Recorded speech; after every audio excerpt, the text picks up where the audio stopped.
the güvenlik, Atlantic.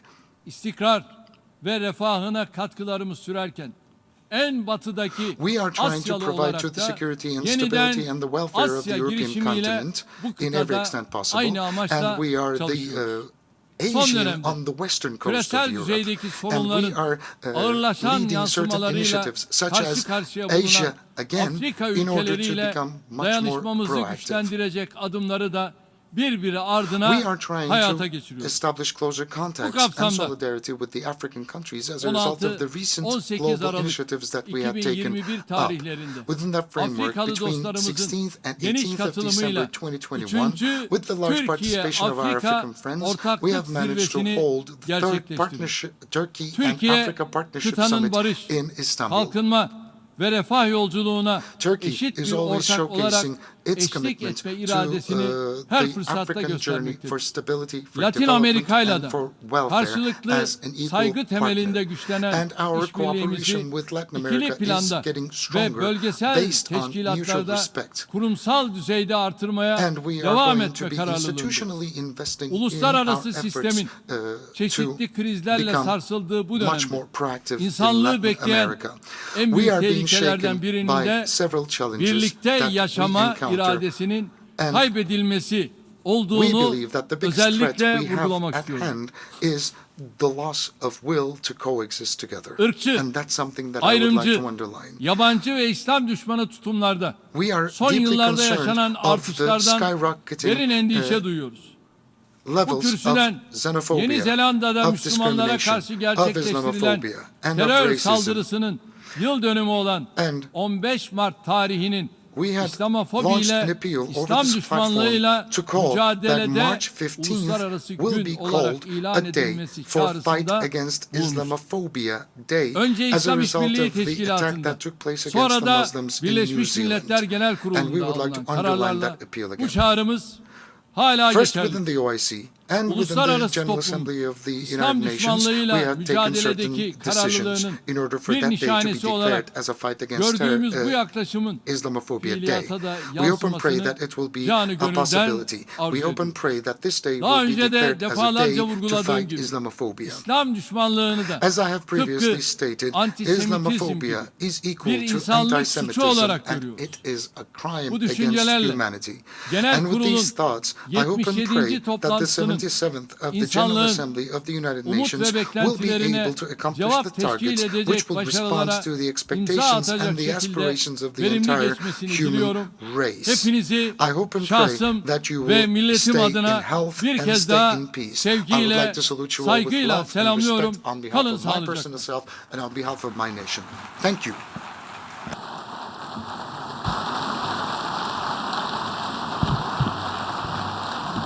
On behalf of the Assembly, I wish to thank the President of the Republic of Turkey for the statement just made, and I request the protocol to escort His Excellency.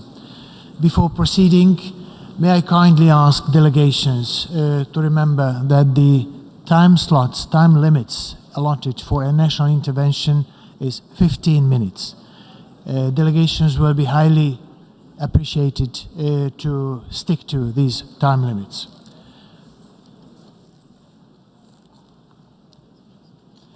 The Assembly will hear an address by His Excellency Sadir Japarov, President of the Kyrgyz Republic. I request the protocol to escort His Excellency. On behalf of the Assembly, I wish to thank the President and have the honor to welcome His Excellency Sadir Japarov, President of the Kyrgyz Republic, and to invite him to address the Assembly. Dear Mr. President, distinguished heads of delegations, dear Secretary General, I would like to sincerely congratulate the brotherly Hungary on the election of its High Representative as the President of the 77th session of the United Nations General Assembly. I wish the Honorable Chaba Kureshi every success in such an important international position. The Kyrgyz Republic is always ready to provide its support to you. Birikкен Uluslar Uyumu'nun Başkı Asambleyasının murunku sessiyasının төрағасы урматтуу Абдулла Шахид мырзага дүйнөлүк коомчулук үчүн оор мезгилде талыкпай эмгектенгендиги, ошондой эле биздин өлкөнүн эл аралык демилгелерин дайыма колдогондугу үчүн ыраазычылык билдиремин. Урматтуу айымдар жана мырзалар, мындан 77 жыл мурда адамзаттын тарыхындагы эң айыгышкан экинчи дүйнөлүк согуш аяктагандан кийин Бириккен Улуттар Уюму түзүлгөн. Балким 1945 жылы Сан-Франциско шаарында уюмду түзүү боюнча эл аралык келишимге кол койгон Бириккен Улуттар Уюмунун негиздөөчү мамлекеттери согуштар, кыйроолор, ачарчылык, азап тозоктор биротоло токтойт деген ойдо болушкандыр. Мен андай деп ойлобойм. I don't think so. Эгерде талаш тартыштарды жана пикир келишпестиктерди компромисстин жана акниеттүүлүктүн маанайында чечүү зарыл деген өз ара түшүнүшүү болсо, анда ар дайым ийгиликке жетишсе болот.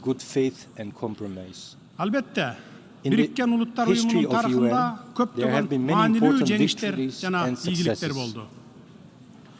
Чыр-чатактар жана кагылышуулар дүйнөнүн ар кайсы аймагында ар кандай даражадагы ургаалдуулук менен болгонуна карабастан, Бириккен Улуттар Уюму моралдык авторитет болуп, тынчтыкты жана коопсуздукту сактоодо, адамдардын керектөөлөрүн жана муктаждыктарын камсыз кылууда маанилүү бириктирүүчү ролду ойноду.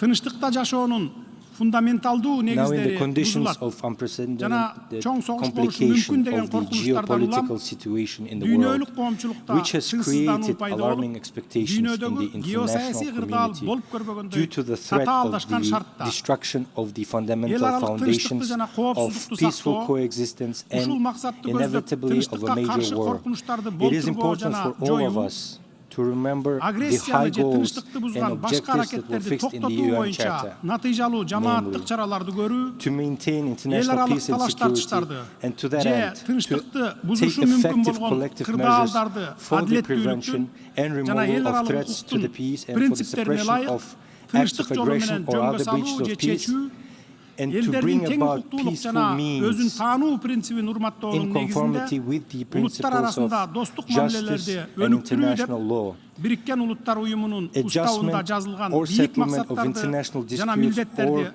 баарыбыз эстен чыгарбай, өзгөчө маани берип, милдеттерди аткарышыбыз керек. Биздин өлкө мамлекеттүүлүктү түзгөндөн баштап эле Бириккен Улуттар Уюмунун уставын ыраттуу жана катуу сактап, өзүбүздүн милдеттерибизди ак ниет аткарып келүүдөбүз. Ушул жылдын март айында өлкөбүздүн Бириккен Улуттар Уюмуна киргенине туура 30 жыл болду. Ал эми Кыргыз Республикасынын эгемендүүлүгүнүн 31 жылдыгын жакында эле, кече жакында эле 31-августта белгиледик. Биз дайыма эл аралык талаш тартыштарды тынчтык жолу менен чечүүгө умтулабыз. Биз эл аралык мамилелерде кандайдыр бир мамлекеттин аймактык бүтүндүгүнө же саясий көз карандысыздыгына каршы күч колдонуудан же коркунуч келтирүүдөн дайыма алыспыз. Өлкөбүздүн басып өткөн татаал жолуна көз чаптырып, Кыргызстандын көз карандысыз жана эгемендүү мамлекет, эл аралык коомчулуктун тең укуктуу жана жоопкерчиликтүү мүчөсү катары калыптанышына Бириккен Улуттар Уюмунун кошкон көп кырдуу салымын абдан жогору баалайбыз. Саясий, коомдук жана жарандык институттарды калыптандырууда, демократияны чыңдоодо, рыноктук экономиканы өнүктүрүүдө Бириккен Улуттар Уюмунун колдоосун жана жардамын элибиз эч качан унутпайт. Өзүнүн эгемен мамлекетин түзүү жөнүндө Кыргыз элинин кылымдардан бери келе жаткан асыл максатын ишке ашырууга чын ыктыластан жана жан дили менен жардам берген Бириккен Улуттар Уюмунун системасынын бардык жетекчилерине жана кызматкерлерине айкөл элибиздин жана жеке өзүмдүн атымдан терең ыраазычылык билдирем. Сиздерге чоң рахмат. Урматтуу төрага мырза, учурдан пайдаланып Taking this opportunity, I would like to present to the world community from this high tribune the actual situation that is developing on the southern borders of our country, taking into account the latest events related to the another aggravation of situation on the Kyrgyz-Tajik border. First, let me briefly touch on the history. The collapse of the Soviet Union in December 1991 paved the way for territorial disputes and border problems. Some of them have not been regulated to this day. If there were more than 20 dispute areas along the entire perimeter of the Soviet-Chinese border, 5 of them were in Kyrgyzstan. I want to proudly remind the world community that we have successfully completed issues of border regulation, first with the Republic of China in 1996, and jointly with the Republic of Kazakhstan at the point of intersection of the state borders of 3 countries in 1999, then with the Republic of Kazakhstan in 2017. We have now practically completed our joint work and are about to sign the agreement on the state border with the Republic of Uzbekistan. Коңшу өлкө менен мамлекеттик чегарабыз тынчтыктын, ынак коңшулуктун, достуктун жана өз ара пайдалуу кызматташтыктын чегарасына айлангандыгын зор кубаныч менен баса белгилеп кетем. Тажикстан Республикасы менен болгон мамилебиз боюнча төмөнкүлөрдү билдирем. Republic of Tajikistan, I would like to note the following. Our two close neighboring peoples have been living side by side for a long time. We are united by common values, culture, traditions, and customs. We share the same faith. Our people are intertwined by family ties. Our legendary father Manas was married to a Tajik princess. Советтер Союзу юридикалык жактан 1991 жылдын 21 декабрда Казакстан Республикасынын Алматы шаарында тараган. Мында 11 көз карандысыз мамлекеттин башчылары көз карандысыз мамлекеттер шериктигин түзүү жөнүндө Алматы декларациясы кабыл алынган. States adopted the Almaty Declaration on the creation of Commonwealth of Independent States. The declaration stated that independent states recognize and respect each other's territorial integrity and the inviolability of existing borders. They indicate that strengthening of relation of friendship, group, neighborliness, and mutual beneficial cooperation, which have historical roots, meets the fundamental interest of people and serve the cause for peace and security. It is written that the countries sense their responsibility to maintain civil peace and international harmony. This legal document was signed by the presidents of 11 states, presidents of 11 CIS member states, including the Republic of Tajikistan. This principle was confirmed by the President of Tajikistan in Moscow Declaration of the CIS on respect for sovereignty, territorial integrity and immunity of borders of the state parties of the Commonwealth of Independent States, dated April 15, 1994. He signed it and agreed. It is a pity that he is deviating from this principle now. Тажикстандагы кандуу жарандык согуш аяктагандан кийин 1998 жылы биринчи расмий иш сапарын Кыргыз Республикасына жасаган. Кийинчерээк Кыргыз Республикасы менен Тажикстан Республикасынын ортосундагы эки тараптуу мамлекеттер аралык эки келишим 1996 жылдын 12 июлундагы мамлекеттер аралык мамилелердин негиздери жөнүндө келишим жана 2004 жылдын 26 майындагы ынак коңшулук жана өнөктөштүк мамилелер жөнүндөгү келишим түзүлгөн. Эки келишимдин Дүйшөмбү шаарында кол коюлгандыгын белгилеп кетким келет. Урматтуу төрага мырза, эки мамлекеттин ортосундагы чегара маселелерин жөнгө салуу боюнча иш башталгандан тартып, Кыргыз тарап дайыма өзүнө алган эл аралык милдеттенмелерге, анын ичинде эки тараптуу милдеттенмелерге ылайык иш жүргүзүп, өз ара пайдалуу компромисстерди сунуштоого аракет кылып, конструктивдүү маанайдагы сүйлөшүүлөрдү жүргүзүп келебиз. белгилей кетсем, I would like to note that in April 2021, the armed forces of Tajikistan launched an unjustified and provoked large-scale aggression against the territory of the Kyrgyz Republic, killing 36 citizens and causing serious material damage. Although my decision to meet the President of the Republic of Tajikistan in Dushanbe was heavily criticized by the Kyrgyz people who demanded that I meet in a natural location. Nonetheless, I flew to Dushanbe and met with Mr. President Rahmon in June last year to try and find a mutually beneficial solutions to the border issues. For the sake of my people, I am ready to spend not only 10 hours on negotiations as on that day, but to spend as much time as possible to solve this issue once and for all. Of course, whatever the solution, it should be mutually beneficial. Кыргызстандын түштүгүндө масштабтуу аскердик кагылышуу болгондугун терең кайгыруу менен кабарлайм. Мурда сүйлөшүлгөн бардык макулдашууларга карабай, тажик тарап Кыргыз-Тажик мамлекеттик чек арасынын бардык периметри боюнча чек аралык жана жарандык объекттерге чабуул жасады. 140 миңге жакын жараныбыз чек арага жакын калктуу конуштардан эвакуацияланды. Аларга керектүү жардамдар көрсөтүлүп жатат. Шуга байланыштуу тилектештик жана моралдык колдоо көрсөткөндүгү үчүн Бириккен Улуттар уюму системасына, досторубузга, өнөктөштөрүбүзгө ыраазычылык билдирип кетем. Жарандык жана аскердик объекттерге, үйлөргө, административдик имараттарга, мектептерге, чек ара тозотторуна чоң материалдык зыян келтирилди. Кандай гана болбосун, материалдык зыяндын ордун толтурса болот экен.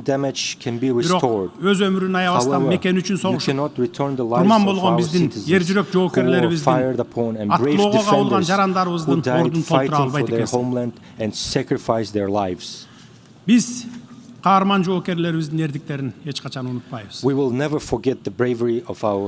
Тажикстан тараптын эч кандай себепсиз эле жасаган ушундай куралдуу агрессиялык жүзүү каралык акциялары бизди өтө капагылууда. Анткени биздин өлкөлөрдүн ортосунда эл аралык келишимдер жана милдеттенмелер түзүлгөн болчу. Пакта сунт серванда келишимдер сакталышы керек деп латын макалында айтылат. Биз Тажик кошунабыз менен кандай гана форматта болбосун, эл аралык эрежелердин негизинде цивилизациялуу, юридикалык жолдор менен сүйлөшүү процессин улантууга даярбыз. Коңшубуздун мыйзамга каршы сокку аракеттеринин кесепетинен биздин ишенимибиз солгундап кеткендигин эске алып, биз сүйлөшүүлөрдү улантууга эл аралык, анын ичинде Бириккен Улуттар уюму, Европа кызматташтык жана коопсуздук уюму, жамааттык коопсуздук кызматташтык уюму сыяктуу уюмдардын ортомчулугуна да даярбыз. Бизде тажик тараптын өткөн жылдарда жана кечээки жасаган укукка каршы биринчилерден болуп кол салган иш аракеттеринин документтештирилген далилдери бар. Биз эч качан биринчи болуп кол салган эмеспиз жана кол салбайбыз. Ар дайым курал колдонуудан алыс болууга аракет жасап келебиз. Жана эч качан куралсыз жай тургундарды атпайбыз. Бизге дайыма тажик тараптын жасаган агрессиясына адекваттуу жооп кайтаруу менен гана чектелип жатабыз. Ушуга байланыштуу төмөнкүлөрдү баса белгилейм. Кыргыз тарап бөтөн бирөөнүн жерине көз артпайбыз, бирок бир да сантиметр жерибизди бирөөгө бербейбиз. Биз бардык чек ара жана чарба маселелерди сүйлөшүүлөр менен гана чечилиши керек деп эсептейбиз.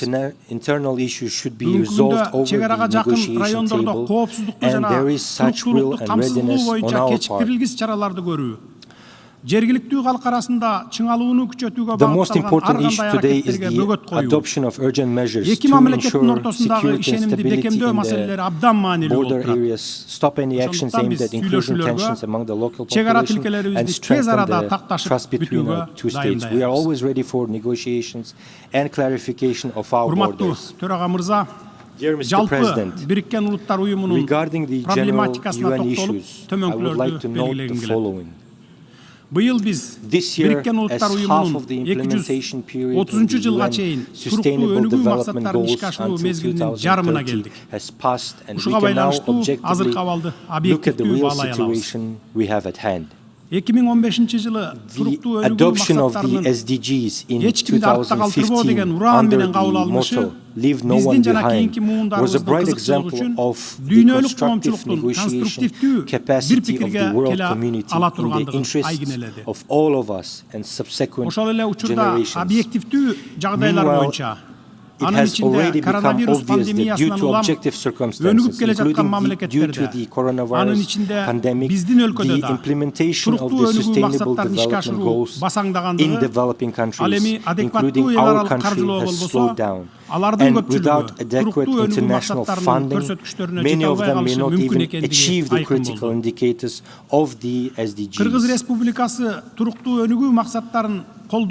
On my part, I want to confirm the firm commitment of the Kyrgyz Republic to the SDGs and their gradual implementation, taking into account the national capacity. I believe that our country's own potential should be the main source and engine for sustainable development. For this purpose, our efforts are aimed at achieving an accelerated and qualitative growth of the economy, including through mutually beneficial regional and international trade and investment cooperation. For example, Kyrgyzstan actively participates in the integration and cooperation processes, including the Eurasian Economic Union and the One Belt, One Road initiative of the People's Republic of China. On my part, I want to confirm the firm commitment of the Kyrgyz Republic to the SDGs and their gradual implementation, taking into account national capacity. I believe that our country's own potential should be the main source and engine of sustainable development. For that purpose, achieving an accelerated, for example, Kyrgyzstan, жүргүзүлүп жаткан саясаттын алкагында жашыл, санариптик жана креативдүү экономиканы өнүктүрүүгө артыкчылыктуу көңүл бурулат. Locomotive of green economy, hydropower industry, small, medium and sized hydropower plants are being put into operation. Чакан жана орто кесте Our esteemed neighbors, Kazakhstan and Uzbekistan will participate in the construction of the largest hydroelectric power station, because this will strengthen the energy security and optimize the use of water resources in the region. In general, I want to note the spirit of unity, understanding, trust and support, which was demonstrated in the city of Çolpanata 2 months ago when the fourth consultative meeting of the heads of states of Central Asia was held under the chairmanship of Kyrgyzstan. I hope that the signing by all parties of the Çolpanata Agreement on friendship, good neighborliness and cooperation for the development of Central Asia in the 21st century will open a new page in our interstate relations. We are committed to continuing work in this format. Dear Secretary General, dear ladies and gentlemen, at the end of my speech, I want to assure you that Kyrgyzstan fully supports the UN as the only universal structure authorized by all of us, the member states of the UN, to solve the challenges faced by humanity. Birikкен Улуттар Уюму өзүнүн бардык функцияларын тийиштүү түрдө аткара берет жана мүчө мамлекеттерге маанилүү глобалдык көйгөйлөрдү чечүүдө жана терс көрүнүштөрдү жеңүүдө көмөк көрсөтөт деп ишенем. Ушул татаал эл аралык мезгилде бардык мүчө мамлекеттерди уюмга тилектештик жана саясий колдоо and solidarity to the organization in this difficult international time. Dear Mr. President, dear ladies and gentlemen, thank you for your attention. On behalf of the Assembly, I wish to thank the President of the Kyrgyz Republic for the statement just made, and I request the protocol to escort His Excellency. The Assembly will hear an address by His Excellency Kassym-Jomart Tokayev, President of the Republic of Kazakhstan. I request the protocol to escort His Excellency.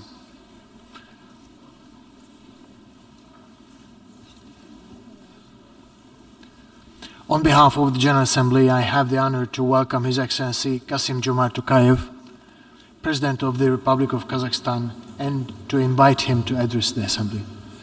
Mr. President, Mr. Secretary General, Excellencies, first of all, I congratulate Mr. Qureshi on his election as President of the 77th session of the General Assembly. We meet here at UN headquarters at a critical time for humanity. The world of today appears to have entered a new, increasingly bitter period of geopolitical confrontation. The long-standing international system based on order and responsibility is giving way to a new, more chaotic and unpredictable one. The global system of checks and balances has failed to maintain peace and stability. The security architecture is eroding. Mutual distrust between global powers is dangerously deepening. The world is falling prey to a new set of military conflicts. For the first time in 2 generations, we face the prospect of the use of nuclear weapons, and not even as a last resort. New fault lines are creating artificial barriers and economic isolation. Economic and political sanctions have become a new norm which erodes the supply chains that ensure food security, threatening millions, especially in vulnerable communities. These problems contribute to the mounting challenges of soaring inflation, job losses, and fears of worldwide recession, especially for developing nations. And finally, these crises severely hamper the urgent action we all agreed to combat climate change and enhance sustainable development. Some 77 years ago, the founding members placed within the United Nations Charter the principles and norms of international law that have successfully guided us ever since. There is nothing more important now than to return to the foundational principles that lie at the root of this universal organization. In particular, we must rethink the linkages between 3 primordial principles: the sovereign equality of states, the territorial integrity of states, and peaceful coexistence between states. These 3 principles are interdependent. To respect one is to respect the other 2. To undermine one is to undermine the other 2. When the global disarmament regime, both conventional and nuclear, weakens, these 3 principles are threatened. Conversely, as these 3 principles are respected, they grow in strength. Together, they become the basis for greater interstate cooperation at every level: sub-regional, regional, and global. This is the global prosperity dividend. This system of values embodied in the United Nations remains a beacon of hope for millions of people in different parts of our planet. We must staunchly defend these values, the United Nations as its core, and the spirit of cooperation which underpins it. In other words, we cannot simply shrug our shoulders and agree with polarization and division. We cannot afford indecision or narrow interests detrimental to this common heritage and our collective good. Too much is at stake. Therefore, Kazakhstan stands ready to cooperate with all relevant actors in a spirit of inclusiveness, multilateralism, and goodwill.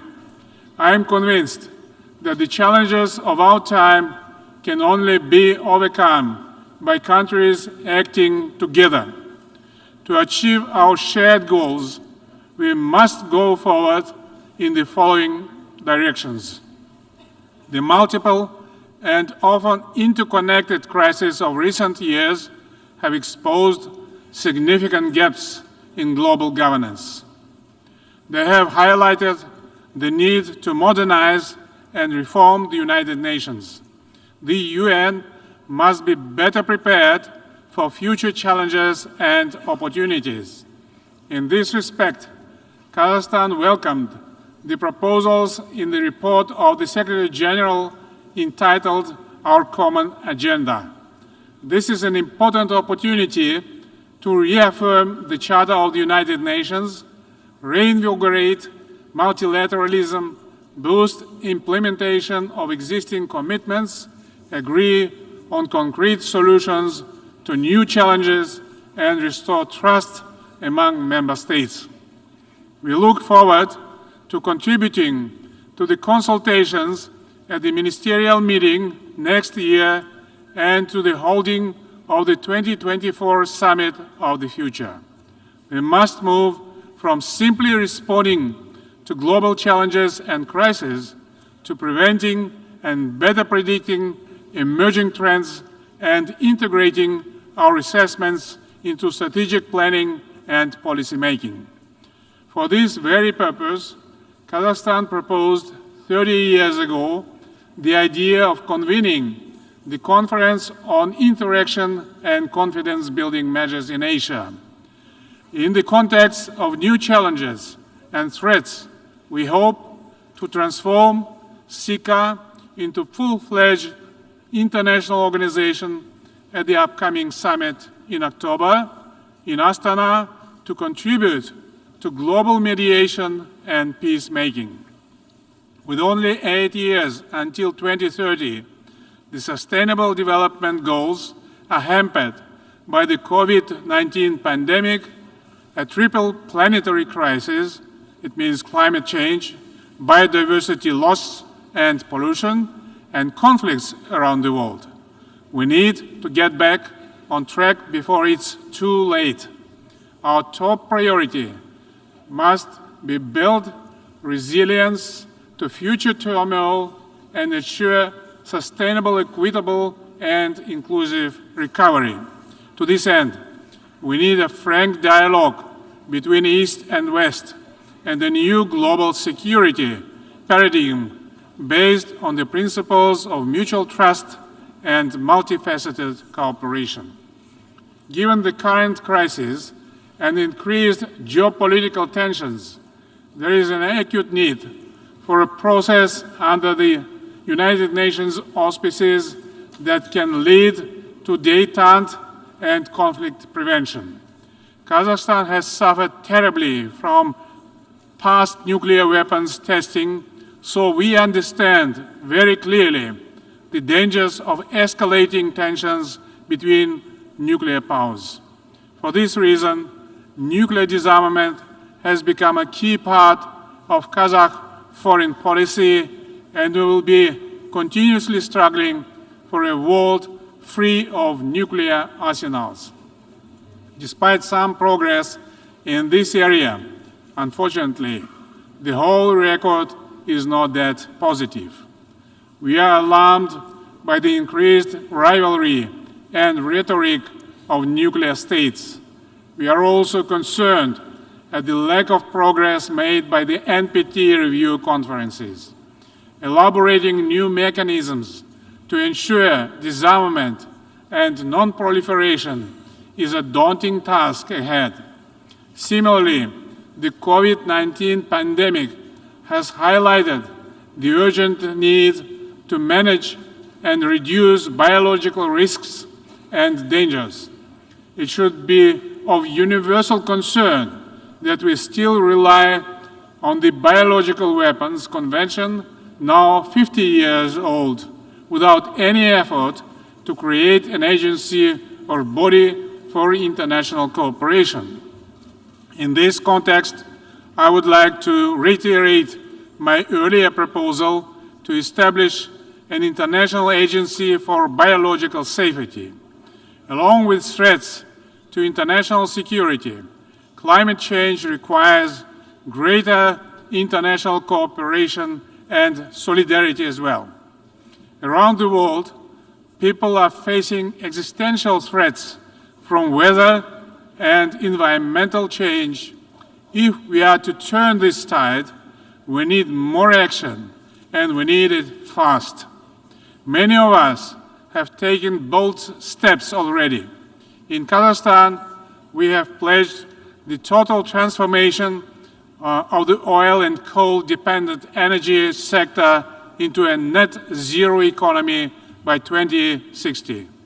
To save our planet, we need investment at greater levels than we have ever seen. However, climate action cannot come at the expense of development or modernization. Therefore, at COP27 later this year, member states, as well as the global business community, must once again scale up their commitment to greater climate finance. That agenda relates directly to the global food security crisis. My country, as the world's seventh largest grain producer, is the breadbasket of Central Asia. We are committed to utilizing this agricultural potential to fight global food insecurity. Kazakhstan will continue to act as a reliable supplier of grain and other food staples, first of all to the poorest countries.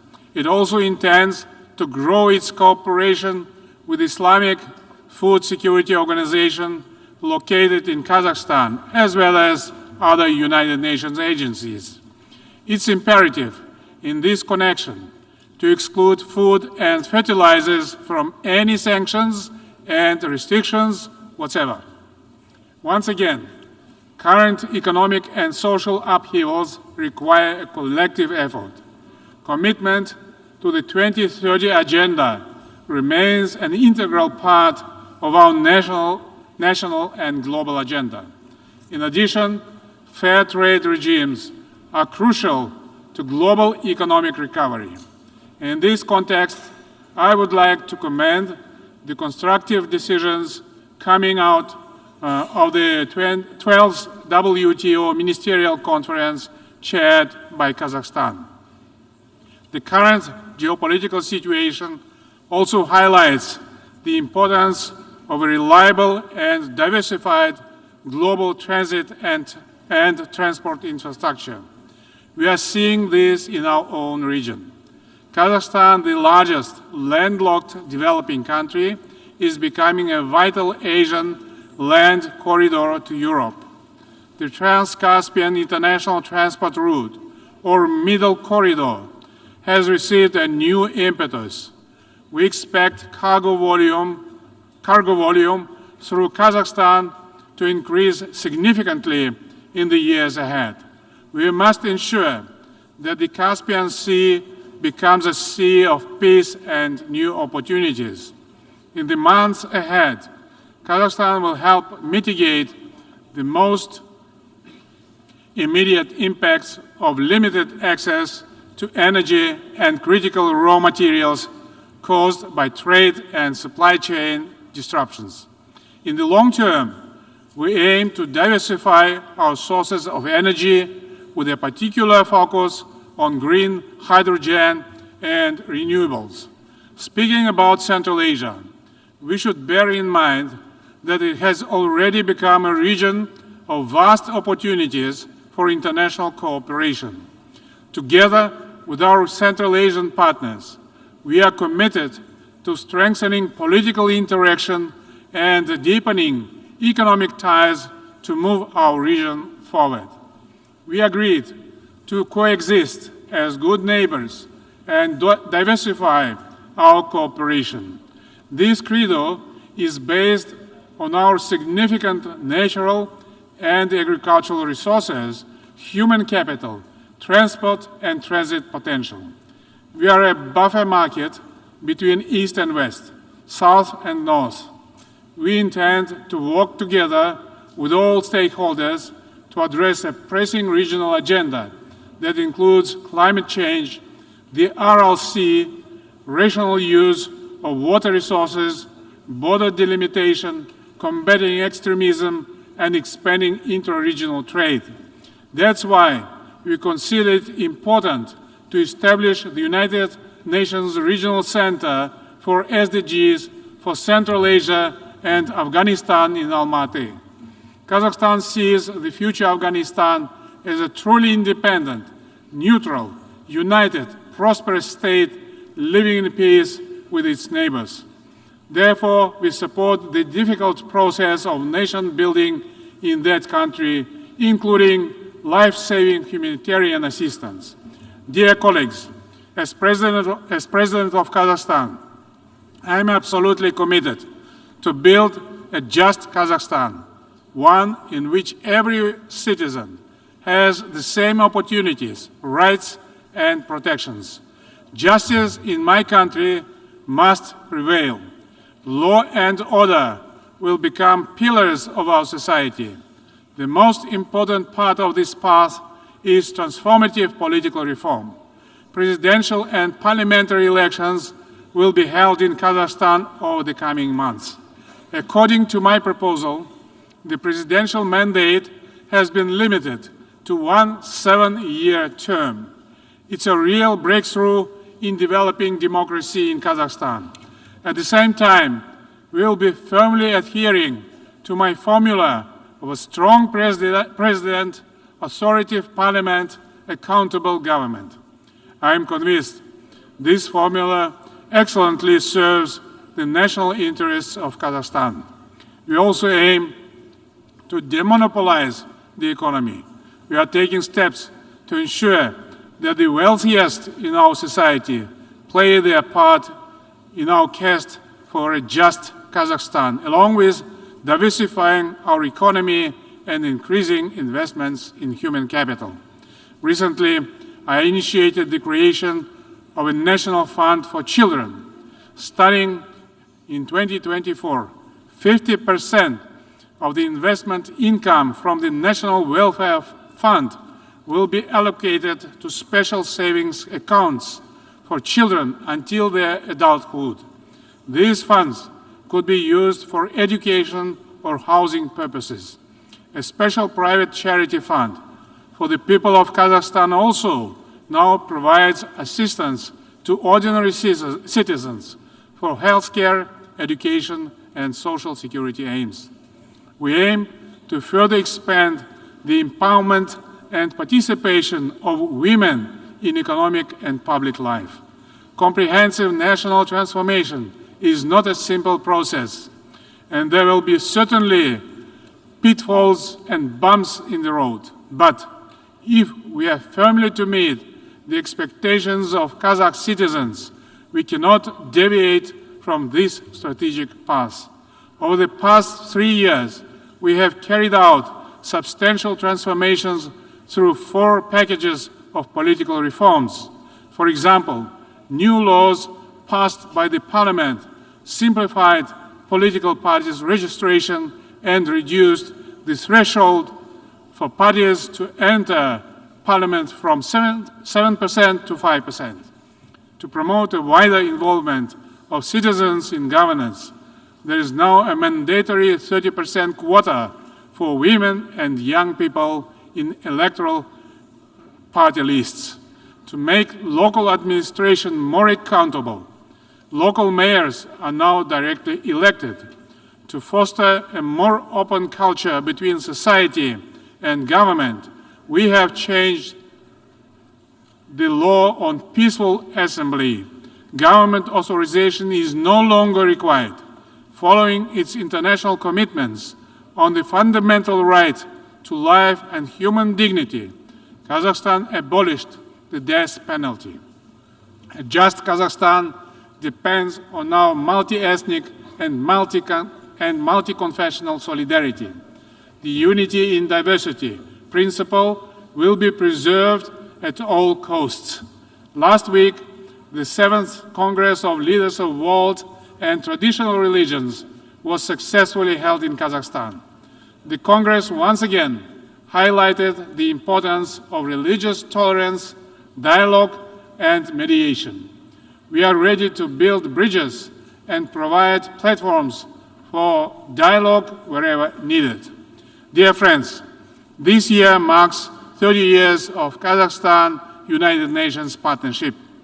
The organization has contributed strongly to the formation and strengthening of independent Kazakhstan. Over that period, we have worked for the aims of the Charter in all major UN organs, from ECOSOC to the Human Rights Council and to the Security Council. Kazakhstan will remain at the forefront of advancing a more modern, efficient, transparent, and accountable organization. Never in history have we had such a need for responsible leadership for the next generations. Remembering our past makes us responsible for our future. Together with you, we will spare no effort toward building a safer, more sustainable, and prosperous global community. Thank you. On behalf of the Assembly, I wish to thank the President of the Republic of Kazakhstan for the statement just made and request the protocol to escort His Excellency.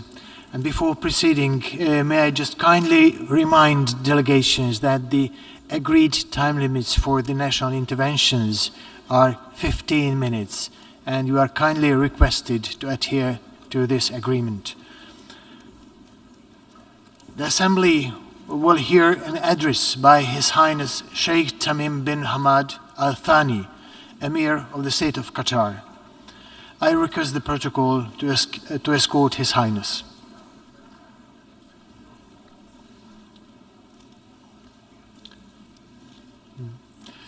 On behalf of the Assembly, I wish to thank, and on behalf of the General Assembly, I have the honor to welcome His Highness Sheikh Tamim bin Hamad Al Thani, Amir of State of Qatar, and invite him to address the Assembly. بسم الله الرحمن الرحيم. سعادة رئيس الجمعية العامة، سعادة الأمين العام للأمم المتحدة، السيدات والسادة، يسرني بداية أن نهنئ سعادة السيد كاسابا كوروشي على توليه رئاسة الدورة 77 للجمعية العامة، متمنيا له النجاح. كما أعرب عن تقديرنا لسعادة السيد عبد الله شاهد رئيس الدورة 76 لما بذله من جهود، ونثمن الجهود التي يبذلها سعادة السيد أنطونيو غوتيريش الأمين العام للأمم المتحدة من أجل تعزيز دور الأمم المتحدة وتحقيق أهدافها. السيد الرئيس، تحول عالمنا إلى قرية عالمية تتداخل فيها همومنا وتتشابك قضايانا، ومع أن عالمنا تغير بوتيرة سريعة لناحية انتشار آثار أي حدث بيئي أو أزمة اقتصادية أو مواجهة عسكرية على المستوى العالمي، إلا أن مقاربتنا وأساليبنا لم تتطور بالوتيرة ذاتها لتواكب هذه التغيرات الثورية. وسواء كان الرأي أن العالم أحادي القطب أو متعدد الأقطاب، فإن السياسة الدولية ما زالت تدار بمنطق الدول المتفاوتة القدرات والمصالح والأولويات، وليس بمنطق العالم الواحد والإنسانية الواحدة. وأقصد تحديدا إدارة الأزمات العالمية من منظور مصالح ضيقة قصيرة المدى، وتهميش القانون الدولي، وإدارة الاختلاف بموجب توازنات القوى، وليس على أساس ميثاق الأمم المتحدة واحترام سيادة الدول. كما أقصد عدم توفر آليات كافية للردع ومعاقبة المعتدين على سيادة الدول، وعجز المجتمع الدولي عن فرض التسويات حين يرفضها الطرف القوي في أي نزاع. في هذه الظروف تبرز أهمية الحكمة والعقلانية في سلوك القادة والتمسك بمبادئ العدالة والإنصاف في العلاقات بين الدول. السيد الرئيس، ندرك تماما تعقيدات الصراع بين روسيا وأوكرانيا والبعد الدولي له، ومع ذلك ندعو إلى وقف إطلاق النار ومباشرة السعي إلى حل سلمي للنزاع، فهذا ما سوف ينتهي إليه الأمر على كل حال مهما استمرت الحرب. ودوامها لن يغير هذه النتيجة، بل سوف يزيد من عدد الضحايا كما يضاعف آثارها الوخيمة على أوروبا وروسيا والاقتصاد العالمي عموما. وعلى صعيد آخر، لا أعتقد أن مندوبي الدول الحاضرين يحتاجون إلى التذكير بأن القضية الفلسطينية ما زالت دون حل، وأنه في ظل عدم تطبيق قرارات الشرعية الدولية ومع التغير المتواصل للواقع على الأرض، أصبح الاحتلال استيطاني يتخذ سياسة فرض الأمر الواقع، مما قد يغير قواعد الصراع وكذلك شكل التضامن العالمي مستقبلا. ومن هنا أجدد التأكيد على تضامننا الكامل مع الشعب الفلسطيني الشقيق في تطلعه للعدالة، كما أكرر التأكيد على ضرورة تحمل مجلس الأمن لمسؤوليته بإلزام إسرائيل بإنهاء احتلال الأراضي الفلسطينية وإقامة دولة فلسطينية على حدود عام 1967 وعاصمتها القدس الشرقية. وفي منطقتنا أيضا عجز المجتمع الدولي عن محاسبة مجرمي الحرب في سوريا على ما ارتكبت أيديهم وإمعانا في الخذلان. أصبح البعض يسعى لطي صفحة مأساة الشعب السوري دون مقابل، ويتجاهل التضحيات الكبيرة التي قدمها هذا الشعب المنكوب دون حل يحقق تطلعاته ووحدة سوريا والسلم والاستقرار فيها. ولا يجوز أن تقبل الأمم المتحدة أن يتلخص المسار السياسي فيما يسمى اللجنة الدستورية تحت رعايتها. تقدم القضية السورية درسا مهما بشأن عواقب غياب الرؤية البعيدة المدى لدى قوى المجتمع الدولي الفاعلة حين يتعلق الأمر بمعالجة معاناة الشعوب من الطغيان اللامحدود والفقر المدقع والحروب الأهلية، أن تصبح ظواهر مرافقة لها مثل اللجوء هي المشكلة التي تحتاج إلى حل. نحن نقدر عاليا دور الدول التي استقبلت اللاجئين السوريين، ولكن لا يسعنا إلا أن نذكر أن علينا الالتفاف إلى جذور القضايا قبل أن تطرق آثارها أبواب بلادنا. وفي ليبيا نطالب باتخاذ إجراء دولي وفوري لاستكمال العملية السياسية والاتفاق على القاعدة الدستورية للانتخابات وتوحيد مؤسسات الدولة. والجميع بات يدرك أنه لا يمكن استعادة الدولة دون توحيد القوى العسكرية وإعادة تأهيل الفصائل المسلحة في جيش وطني واحد ونبذ من يرفض هذا الحل ومحاسبته. وفي اليمن نرى بصيص أمل في توافق الأطراف على هدنة مؤقتة، ونتطلع إلى وقف شامل ودائم لإطلاق النار تمهيدا للتفاوض بين الأطراف اليمنية على أساس مخرجات الحوار الوطني والمبادرة الخليجية وقرارات مجلس الأمن ذات الصلة، وخاصة القرار 2216. إننا نأمل أن يتحقق التوافق الوطني في كل من العراق ولبنان والسودان من خلال ارتقاء النخب السياسية إلى مستوى المهام المطلوبة والمعروفة اللازمة ليكون ممكنا تحقيق تطلعات المواطنين والتي تضمن وحدة الشعب والوطن وتحفظ تنوعه في الوقت ذاته. ليس الأمر ممكنا فحسب، بل هو واقعي للغاية لو توفرت الإرادة والاستعداد لتغليب التنازلات للتوصل إلى تسويات والتخلي عن نهج المحاصصة الحزبية الطائفية التي ترفضها الأجيال الشابة. السيد الرئيس، نحن في قطر نؤمن بضرورة التوصل إلى اتفاق عادل حول البرنامج النووي الإيراني يأخذ بالاعتبار مخاوف الأطراف كافة ويضمن خلو المنطقة من السلاح النووي وحق الشعب الإيراني في الاستفادة من الطاقة النووية للأغراض السلمية.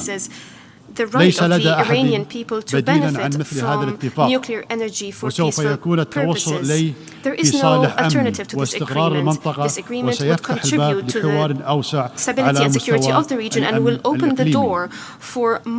أما في أفغانستان فإننا ندعو جميع الأطراف إلى الحفاظ على مكتسبات اتفاق الدوحة للسلام والبناء عليه، ومنها أن لا تكون أفغانستان ملاذا للأفراد والجماعات الإرهابية والمتطرفة حتى يحظى الشعب الأفغاني بالاستقرار والازدهار الذي طال انتظاره. لقد أكدنا مرارا على ضرورة حماية المدنيين في أفغانستان واحترام حقوق الإنسان والمواطن بما في ذلك حقوق المرأة وحق الفتيات في التعليم وتحقيق المصالحة الوطنية بين فئات الشعب الأفغاني. كما حذرنا من خطورة عزل أفغانستان وما يمكن أن يترتب عليه محاصرتها من نتائج عكسية. الحضور الكرام، بسبب الافتقار إلى التنسيق العالمي والتخطيط الرشيد والمتوازن للسياسات المتعلقة بالطاقة على مدى عقود عديدة، فإننا جميعا نواجه اليوم أزمة طاقة غير مسبوقة، إذ يعيش ما يقرب من مليار شخص في العالم دون مصدر أساسي موثوق به للطاقة. ربما كانت أزمة الحرب في أوكرانيا جديدة، ولكن الأوضاع التي تتحول فيها الأزمات السياسية إلى أزمة طاقة ليست جديدة، فقد كانت تتفاقم بصمت حتى قبل الحرب في أوكرانيا. لقد تسببت في نقص إمدادات الطاقة عقود من الضغط لوقف استثمارات الطاقة الأحفورية قبل توفير البدائل المستدامة والصديقة للبيئة التي يجب أن نسعى إلى تطويرها. ولا شك أن التغير المناخي وحماية البيئة عموما يفرضان علينا تنويع مصادر الطاقة في أسرع وقت، لكن علينا أن نوفر الطاقة في هذه الأثناء وأن ندرك بواقعية أن مستقبل الطاقة سيشمل مزيجا متنوعا من مصادرها المستدامة مثل الطاقة الشمسية والهيدروجين وطاقة الرياح والمصادر الهيدروكربونية. hydrogen, wind energy, and also hydrocarbons. وبفضل استثمار قطر في الغاز الطبيعي المسال منذ عقود خلت، تمكنا الآن من الشروع في توسعة حقل غاز الشمال، والذي سيلعب دورا محوريا في التخفيف من أزمة نقص إمدادات الطاقة في أجزاء مهمة في العالم. ثمة سلع مثل الطاقة والغذاء والدواء تحمل مصدريها مسؤولية تتجاوز المسؤولية التجارية، وذلك بدءا بالموثوقية واحترام العهود، ومن ناحية أخرى لا يجوز حظر المرور مثل هذه السلع أو منع تصديرها أو استيرادها في مراحل الأزمات السياسية وفرض الحصار على الدول، وبالدرجة ذاتها لا يجوز استخدامها أداة في النزاعات، فهي ليست سلاحا تماما مثل ما لا يجوز التحكم بمصادر المياه كأنها أدوات سياسية. To use السيد الرئيس، water sources as if they were political tools. Mr. President, maybe the situation of the world today paints a very bleak picture of the future of humanity, but we believe in dialogue and joint action. And all parties attempt to understand each other, putting ourselves in each other's shoes to see things from the other's perspective. Medium-sized and small countries are most in need of rules that govern international relations. Relying on major powers should not be a reason to abandon communication among each other. We all have a role to play. What appears today to be impossible will be a reality if we have the vision, the will, and the good intentions. إن النهج الذي اتخذناه في The قطر هو approach التركيز على التنمية pursued by الوطنية Qatar is an والتنمية approach that الإنسانية focuses on داخليا national development وعلى السياسة الخارجية القائمة على الموازنة بين المصالح والمبادئ pursuing a foreign policy based والوساطة on في حل النزاعات بالطرق achieving a السلمية balance between principles وإدراك and interests. مسؤوليتنا We have كمصدر also للطاقة focused on being a mediator to settle وهو disputes ما with مكننا peaceful من means. ترسيخ We are aware سمعتنا of our كشريك responsibility موثوق as a source به of energy, دوليا and that, وسوف ترحب قطر or بالعالم rather, في we have نوفمبر proved من to هذا be a العام عندما reliable نستضيف partner. بطولة كأس العالم. Qatar will لقد welcome the تطلب world this التحدي year when we الذي host the أقدمنا World عليه Cup منذ 12 2022. عاما The تصميما challenge that وعزما has started حقيقيين 12 years ago والكثير من required التخطيط genuine والعمل الجاد. resolve, considerable وها planning نحن and اليوم hard work. And here we نقف على are أعتاب today, استضافة ready منتخبات العالم to وجماهيرها receive ونفتح teams أبوابنا and spectators لهم from all جميعا around the world. We're دون opening تمييز our doors in ليستمتعوا Doha بكرة to them القدم without وأجواء discrimination so البطولة that they can المفعمة all بالحماس وليشهدوا النهضة enjoy الاقتصادية the والحضارية excitement so that they في can بلادنا. all see with their own eyes في هذه البطولة the development التي that my تقام country لأول has مرة في achieved. دولة The عربية World Cup ومسلمة is being organized for ولأول the مرة first في time الشرق in a الأوسط Muslim عموما Arab country سيرى العالم أن and إحدى the first الدول time الصغيرة in the Middle East والمتوسطة generally. قادرة على The world will استضافة see that أحداث medium-sized عالمية and small بنجاح countries are استثنائي able to host كما أنها global قادرة events على أن with great تقدم success. فضاء Those مريحا countries للتنوع are والتفاعل able البناء to بين الشعوب create an environment ونحن نلاحظ مؤشرات conducive to أثر الإيجابي لهذا interaction among الحدث the في peoples of the منطقتنا world. فقد قامت دول عربية This شقيقة event has باعتبار already had بطاقة a هيئة positive effect. التي تشمل Brotherly تأشيرة Arab الدخول nations إلى have قطر welcomed تأشيرة the للدخول so-called إلى تلك Haya الدول card, أيضا which offers a ما visa قوبل to enter بترحيب Qatar الرأي and العام also to enter other وحفز Arab الشعوب countries. العربية This على card التطلع was إلى مستقبل تزول welcomed فيه by the الحواجز public as بين well, and it الشعوب has also incentivized Arab nations to look forward to وسوف a يفتح الشعب future where there القطري are no ذراعيه barriers among the لاستقبال محبي peoples. كرة القدم على اختلاف مشاربهم يقول The Qatari تعالى people will وجعلناكم open its شعوبا arms to welcome وقبائل football لتعارفوا fans from all around the world. ومهما I quote تنوعت the Holy Quran. قومياتنا We created وأدياننا you وأفكارنا as races and tribes so واجبنا that هو you أن can get to نتجاوز know العوائق each other, وأن regardless of نمد يد our الصداقة different ونبني religions, our جسور different التفاهم ideologies. Our duty is to ونحتفي overcome these بإنسانيتنا barriers, to extend المشتركة the hand of friends, to build friendship, ونيابة عن to شعبي build وبالأصالة عن the نفسي bridges of أدعوكم جميعا understanding. On للحضور إلى behalf of قطر my country, والاستمتاع بهذه البطولة I الفريدة invite you all to come to ومرحبا Qatar and بالجميع to enjoy والسلام this عليكم ورحمة unique الله وبركاته World Cup. I welcome you all. May the peace, mercy, On behalf and blessings of of the God be Assembly, upon you. I wish to thank the Emir of the State of Qatar for his statement just made, and I request the protocol to escort His Highness. The Assembly will hear an address by His Excellency Yoon Suk-yeol, President of the Republic of Korea. I request the protocol to escort His Excellency.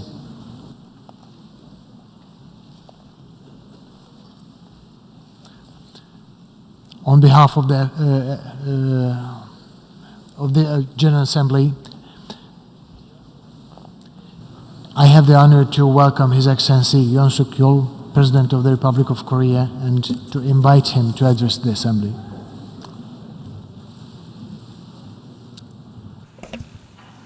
의장님, Mr. 사무총장님, President, Mr. Secretary 각국 대표 General, 여러분, distinguished delegates, 처벅 허러쉬 I offer my sincere 총회의장님의 취임을 congratulations to His 축하합니다. Excellency Mr. Chobak 의장님의 Hiroshi, 리더십 assuming the 하에 presidency of the UN 이번 General Assembly. 제77차 I hope that UN the 총회가 77th session of the 더 나은 UNGA, under 세계를 your 향해 leadership, will bring together 회원국들의 the 지혜를 wisdom of 모으는 each member 계기가 state so 되길 as to 바랍니다. shape a better world. 특히 올해 I 두 also 번째 express my 임기를 deepest 시작한 respect to Mr. 안토니오 Secretary 구테레스 General Antonio 사무총장님의 Guterres for his 헌신과 tireless 노력에 devotion as 경의를 he 표합니다. embarks upon his second term. 유엔 헌장은 Under the United 더 Nations 많은 자유 Charter, we are 속에서 called upon to endeavor 사회적 to 진보와 promote social progress 생활 and better 수준의 standards 향상을 of life in 촉진할 larger 것을 freedom, 천명하고 있습니다.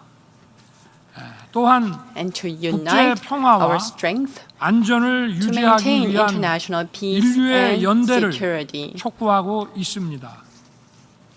한 국가 When 내에서 freedom of any 어느 individual 개인의 in a 자유가 nation comes under 위협받을 threat, 때 members of the 공동체 community 구성원들이 must join 연대해서 hands to remove 그 the 위협을 threat and 제거하고 defend freedom. 자유를 지켜야 하듯이 국제사회에서도 Likewise, When freedom of any citizen or nation in the global community is in peril, it is the community of nations that must stand together in solidarity to defend that freedom. Our modern history testifies to the process of our solidarity and unity in safeguarding freedom and pushing our civilization forward. Today, plagued by the attempt to alter the status quo by force, nuclear and other weapons of mass destruction, and systemic violations of human rights, the global community is yet again witnessing freedom and peace of its citizens put in jeopardy. Such threats to freedom and peace must be overcome through solidarity and fearless commitment to the framework of universal global norms consolidated over the years within the United Nations system.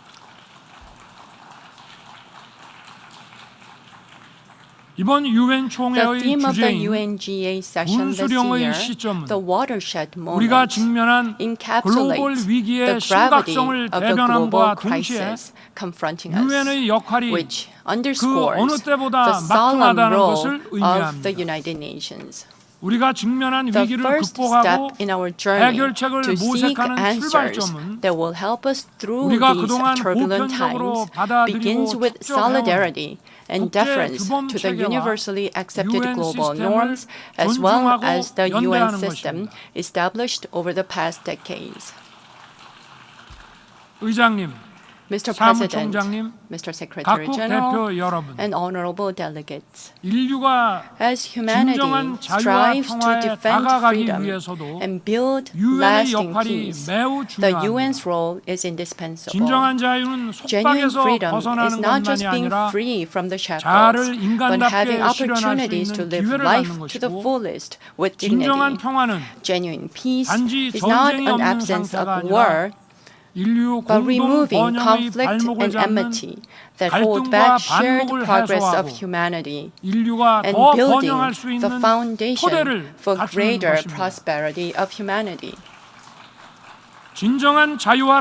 Genuine freedom and peace can turn into reality when we are free from disease and hunger, free from illiteracy, and free from want of energy and culture. In this regard, the United Nations has been exerting great endeavors through the UN ECOSOC and UNESCO, among others. Yet, it is now urged to take on a broader role and responsibility. To tackle the challenges brought on by the pandemic, the UN must play a central role in bringing the community of nations together to decisively step up their support for countries with limited fiscal space and technical expertise. In pursuit of the global agenda for decarbonization, countries with leading green technologies must work to unsparingly share new and renewable energy technologies with other countries. In the era of digital sophistication, one of the most urgent tasks for the global community and the UN is promoting global cooperation to narrow the digital divide, which exacerbates polarization between nations. Countries at the forefront of digital innovation must offer broader assistance for digital education, technology transfer, and investment, while the UN must redouble its efforts to mobilize support to that end.